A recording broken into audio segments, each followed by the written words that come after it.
This very special episode of Soulful Conversations is proudly sponsored by Otis Eyewear, makers of radical sunglasses that have glass lenses instead of plastic, which is in most sunglasses.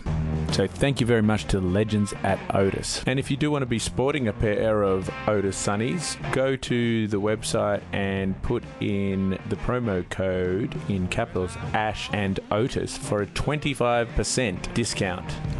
That is au.otiseyewear.com. Today we've got a very special podcast because it's about the controversial issue of medical marijuana, and we just wanted to give you a first-hand account of our experiences with it. Welcome to Soulful Conversations with Ash Grunwald.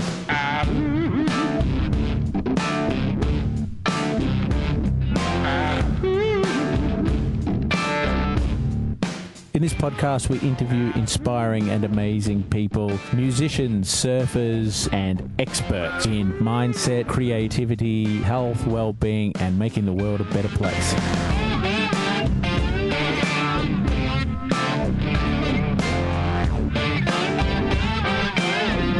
I'm tired of beating around the bush. I want to go deep and have a soulful conversation.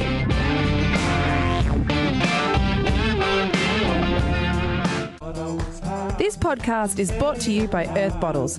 At Earth Bottles, we are on a mission to end single-use plastics, offering a full range of beautiful double-insulated bottles, reusable coffee cups, food and tea canisters, stainless steel straws, bags, and lots of plastic-free eco-goodies. Earth Bottles proudly supports the Breast Cancer Network of Australia, Beyond Blue, Hope for Health, Clean Coast Collective, 15 Trees, Bali Baby House, and the UN Refugee Agency.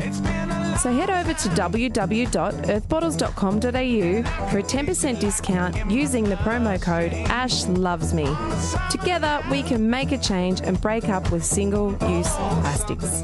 Welcome back to Soulful Conversations. This is a very special edition. It's very much driven by inspiration. I posted something on social media the other day sharing my experiences with my father-in-law dealing with his cancer through medical cannabis. And I just had an overwhelming response and so many questions. So we've set up this podcast to try and answer some of those questions. And I've finally managed to get my lovely wife, Danni, into the studio, which I've been trying to do since I started Soulful Conversation. So that's very good. So how you going, Danni?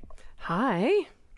You've heard the Earth Bottles ad on the podcast, and that is a company run by Danni and me. Hi. And it's cool. This might be the weirdest interview because it's a husband and wife. We're not here to talk about that. But anyway, we wanted to speak really openly and honestly about everything and give you the maximum information to the best of our knowledge. So we're going to start with the disclaimer that nothing that we say is medical advice, of course. And really what we're trying to do is encourage everybody to make their own decisions. Don't go, obviously, by what we say. Don't poo-hoo doctors. But then again, what I think is, don't just go by what doctors say necessarily, especially when it comes to that terminal time. Anyway, we're going to share the story. The reason I was moved to put what I put up on social media was that I was really moved when we went into the Nimbin Embassy the other day and told the ladies in there what a great experience we'd had with your dad. And you were saying, I just remember being so scared when we came in here last time thinking my dad was going to die. So let's do a little recap on how it started with your dad. Okay, so we'll start by talking firstly about how we got into this, and that Dad was diagnosed with lung cancer. We found out he had lung cancer in April, and they did a biopsy, and then by the first week of May, we found that it was stage 4 small cell lung cancer, which is super aggressive, and he was basically given 3 months to live. The oncologist said that he wasn't eligible for chemo and those kind of treatments because of his age. Dad was 83 then. So basically get your affairs in order and get out of here. A week later, he went back to the oncologist and they said, look, we've thought about it, we've discussed it. You probably are fit enough to handle some chemotherapy because at this stage Dad was feeling pretty desperate because he didn't want to die. He's still a really fit and active 80-year-old.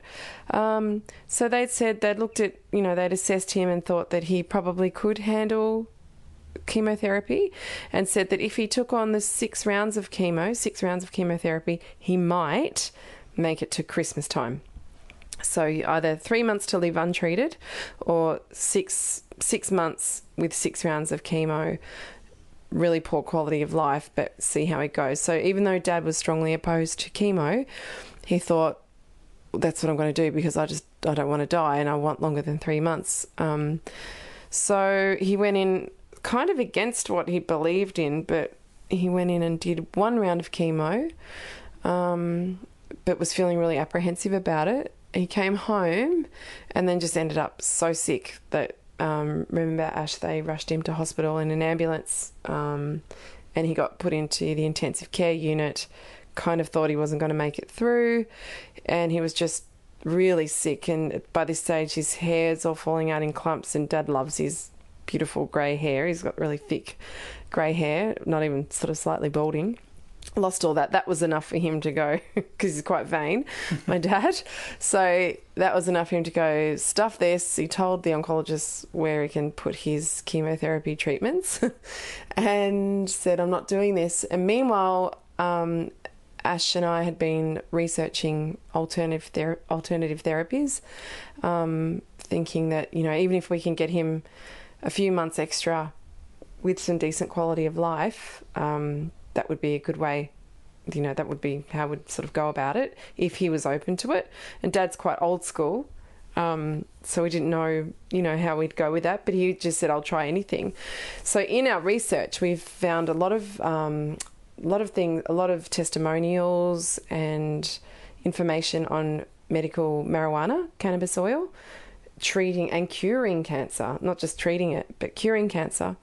So I kind of was a bit nervous to bring it up with Dad because he's never had a joint in his life or anything like that.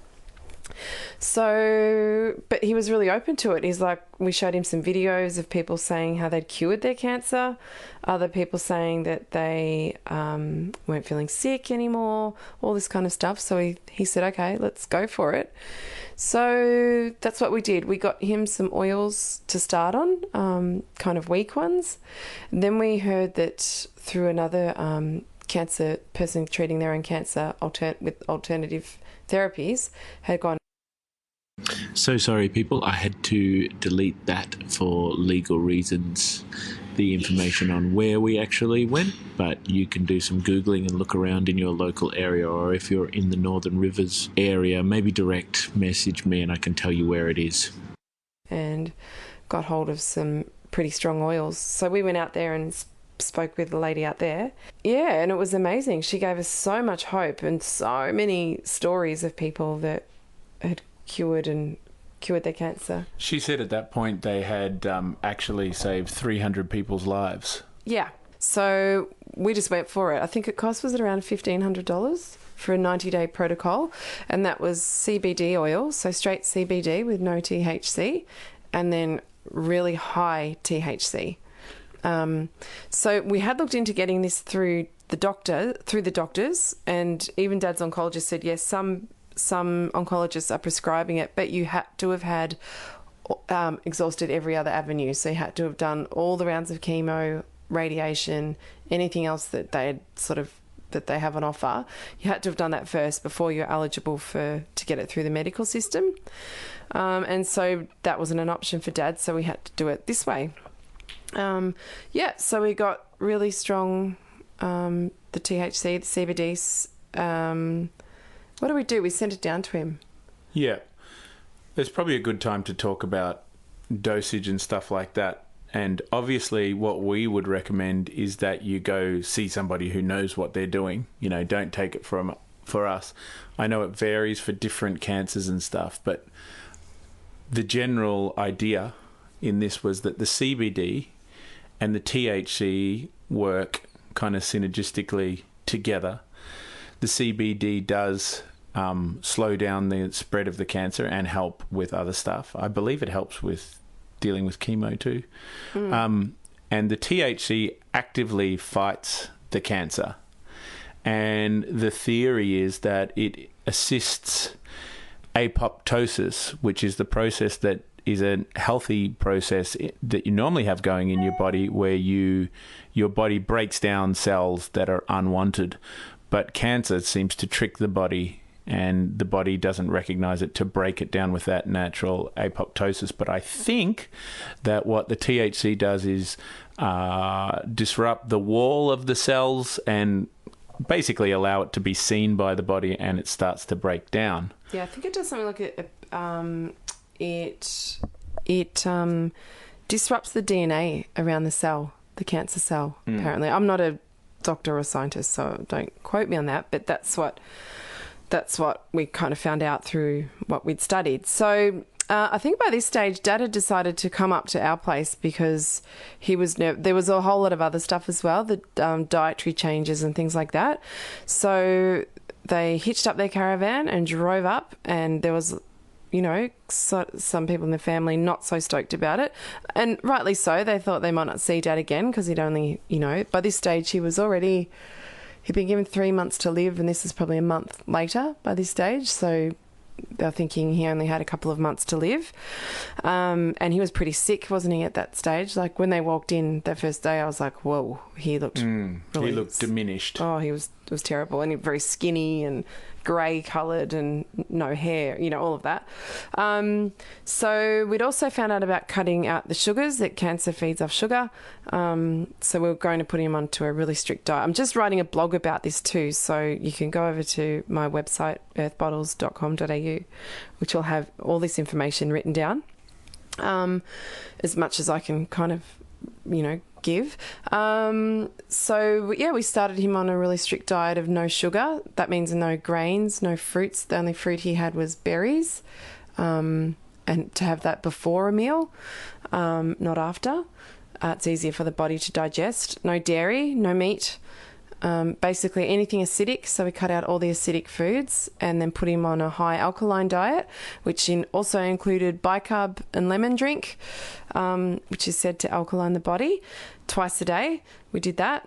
Some juicing when he could get it down, because he was quite ill at this stage, so he was feeling very nauseous. As we went on, this went on for about 8 weeks, it was up and down. So some days he'd be good, other days he'd be laid out on the couch. We didn't know if he was going to make it through that day even. There was he'd have full-on bouts of diarrhea. Some remember one night he was vomiting all night. Yeah. There was all sorts of stuff going on. So we didn't know if that was the cancer. We didn't know if that was detoxing. We still don't know if it was the cancer dying off, if it was the cancer spreading. There was hot sweats. There was all sorts of things going on. So we're not medically trained, so we were just going with everything we were reading and just going for it. So we did that with the diet. So it wasn't just we don't know exactly what it was that's got him to where he is now, because he's amazing now. A gratitude journal. So every night we'd sit there writing our gratitudes as a family, and also for Dad, which was really beautiful. And just to see him, this old man, would be grateful for his cancer even, because it caused such an outpouring of love. We got a lot of friends around here. We're so lucky supporting us. Lissy Turner from the Yoga Shack was coming in and doing breathing exercises and chanting, which is pretty funny. Yeah, that was hilarious. The that old was so fella, good. Ma. We sound like we're in some weird cult. I just wanted to jump back to the gratitude thing. That sounds like, if you're not into that, that might sound like the biggest airy-fairy kind of thing, and you think, oh, well, how's that going to stop cancer? But there is a lot of research on that stuff, and even going right to Viktor Frankl's Man's Search for Meaning, that book about being in the concentration camps and being one of the few survivors and seeing the people that survive. I think one of the biggest ingredients in surviving something like cancer is actually hope. And that was one thing about John, is he was like, I'm not going out like this, and he fully believed, once we started on this mission, that it was going to work out, and he really did wasn't he impressive like that? Yeah, so that gratitude and hope and the positive thinking, I think, was helpful as well. Yeah, and so all the while too, we're doing a lot of cannabis oils. So basically, have spoken to people and I've heard from people where they've said they've tried the cannabis oil, it didn't work, with someone in their family. That might have just been the case, but often we found that they were only using a few drops. So with Dad, for example, the THC that he was on, he had to have 20 drops of that a day, which is a lot. So if I was to have 2 drops of that, I'd be pretty off my face. So I'm thinking, oh my God, how are we going to get this into Dad? We tried 20 drops with Ash, who... I ended up tripping balls. He was tripping balls. It was a deeply horrific... I had to be the crash test dummy for all of this stuff, and it was a deeply horrific experience having 20 drops of that stuff. I was actually seeing cartoon figures and stuff like that. That's never happened to me in my life before. Yeah, so we were thinking, oh my God, how are we going to give this to Dad? This just seems hopeless. They did say, though, that you can start with a few drops, after a few days, double it, after a few days, double it. Work up your tolerance. But that was going to take too long. So then we'd heard that if you put it up your bum, basically, there's now, again, don't quote me, from what I've read, there's an enzyme in the liver that reacts with the THC, which causes the psychoactive effects. So it bypasses the liver for some reason, going up the bum. So yeah, our dummy tried that. So mixing it down with some... I'm just going to say it. I put marijuana oil up my bum. I had to be the bloody test case... crash dummy for this whole escapade. I know you're pretty happy up until I said, Ash, bend over and put this up your bum. It was horrific. But it wasn't really. It wasn't horrific at all because it doesn't have any effect at all if you have it that way. And I'm thinking for people who are listening out there, and especially a lot of parents, even though they might really find it hard to get their head around that idea, if they're worried about being stoners, which I know a lot of people are, especially oldies. And my dad was. And, well, if you do it that way, you can make a suppository or something. You don't get stoned at all. So this isn't an issue of getting stoned, people. Yeah. So that's what we did. So we put the 20 drops into some MCT oil and let that cool down, put it into a syringe, and then squirt it up there. And we didn't administer it. No, Dad administered that himself. But he would have a beautiful sleep every night. He'd just have the most beautiful sleep. And then in the morning, he'd wake up and have the straight CBD paste or oil, and that apparently also can get rid of the fuzzy feeling, the fuzzy head and whatever in the morning. If you have it, which he didn't really that much. No, he didn't have too much of a fuzzy head from it. But yeah, so that's what we did. So we were doing that, the no sugar, he was up and down, the breathing. My friend Danni Satori, a beautiful acupuncturist friend, also came and offered up her services. She does Neuralink as well, so she did a few sessions.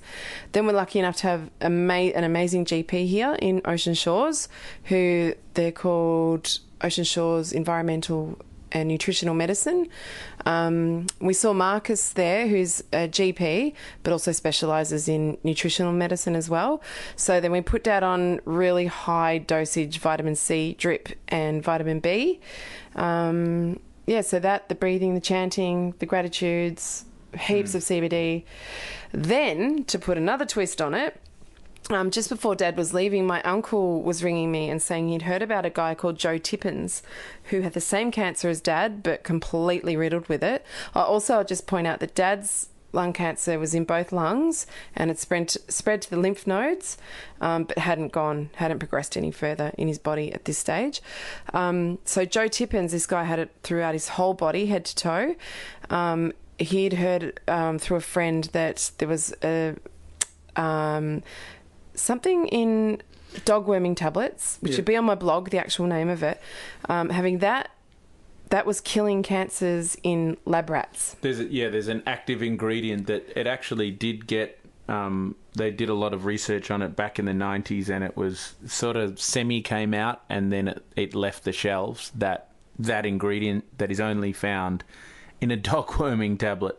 So you have to go to the vet and try and get it. But now I think you have to present your dog if you want to get it. Yeah, because they were sort of onto people getting that. So we got that, and then this Joe Tippins guy was taking that with turmeric tablets, vitamin E, and CBD oil, and his cancer got cured within, 8 weeks, I think, Ash. You can YouTube that guy's story. So we got Dad on that as well. So 3 days on the dog worming tablets, 5 days off. So we did that. He did that for 8 weeks as well.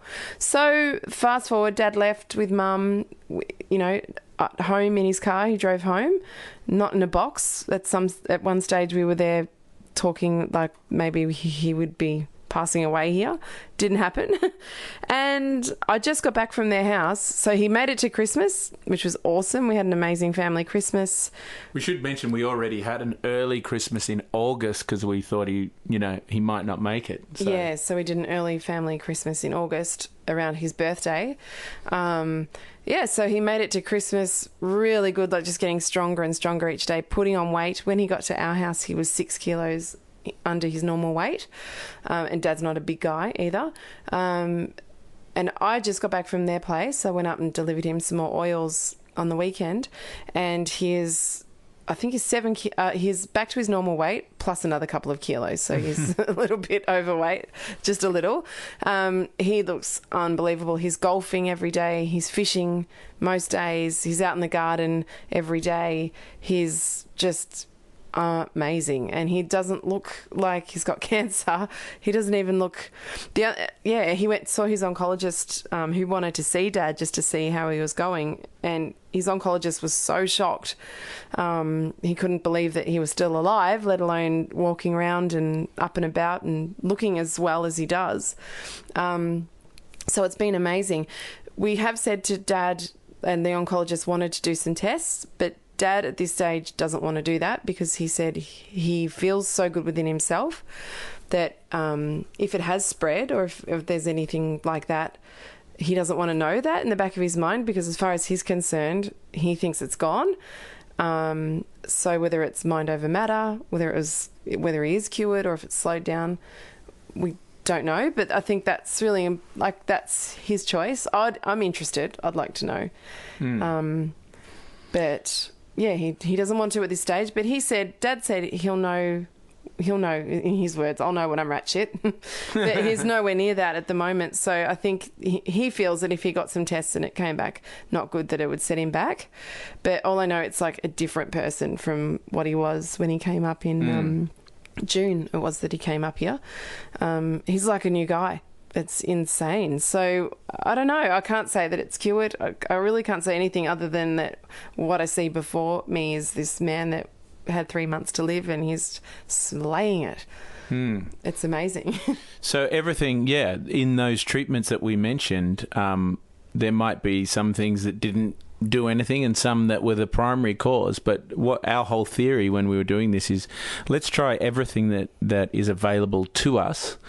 And then after the fact, let's speculate over what worked and didn't and why he's right. But let's just do it all. And it's whatever has worked. And there's certainly no evidence to suggest that it's not mainly I think the biggest thing is the cannabis and the diet. Even they said when we first went into the clinic, you can do the cannabis, but if you just keep eating junk food and whatever, it's probably not going to help too much.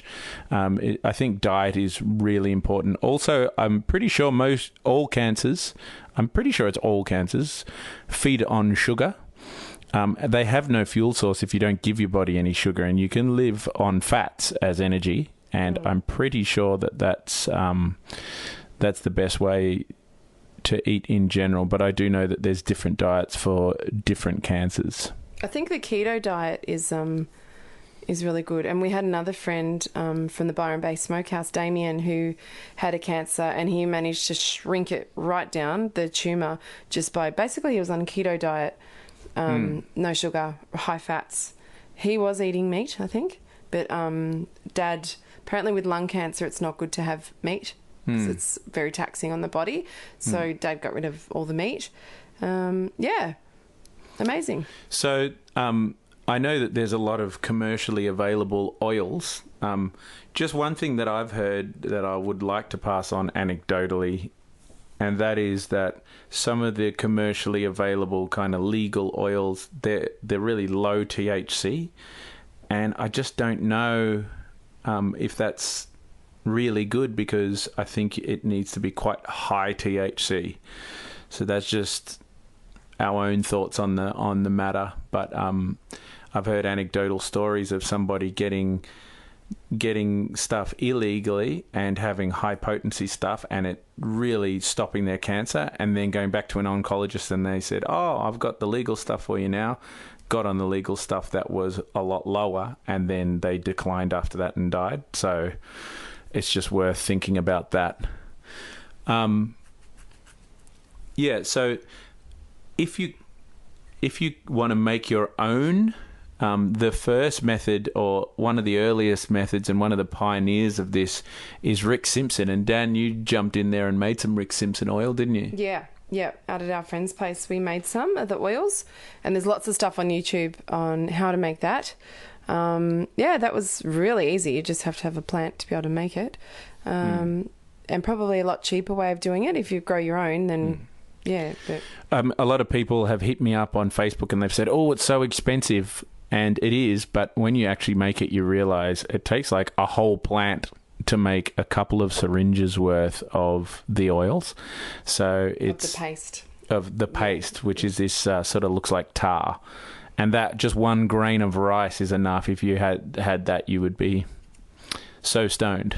So it's got so much THC, but that's using the whole plant, boiled down really. So that's one really good method of getting it. Actually, that's wrong. Actually, no, the buds. But the whole plant, like it's not chemically moved to like CBD and this and that. It's got the whole plant in the bud. There's some oils that you can get. The one we got for Dad from Nimbin was actually the whole plant. Yeah. Yeah, so you can... Was that called Uncle Pete's? Yes. Yeah. What are some other sources of it? There's the Endoca. Yeah, Endoca, they're good. They're based in Europe. A lot of people can get access to that. Do they get that sent out? You can get that sent out? Yeah, I was buying it through some chiropractors here and stuff, but that's more difficult. But I think you just ask around, but definitely do some Googling. And like I said, I'm writing up a quick blog post with a lot of this information on it. So if you go to earthbottles.com.au to the blog, it's called the Sustainability Journal. In there, I'll probably post that up today. Yeah.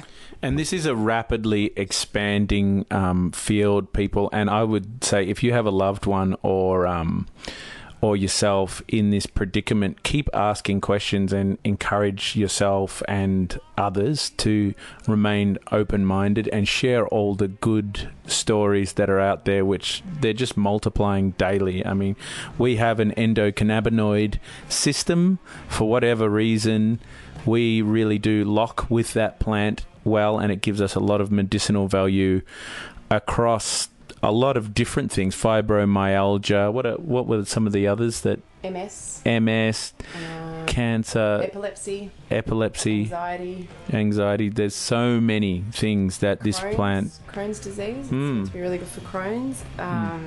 There's lots of things. Yeah. Chronic pain, arthritis. Yeah, a lot of things. Yeah, and it's just an amazing thing. So we just thought we would give you that information and that little first-hand good news story. So thanks so much for finally going on the podcast, Dan. You're welcome.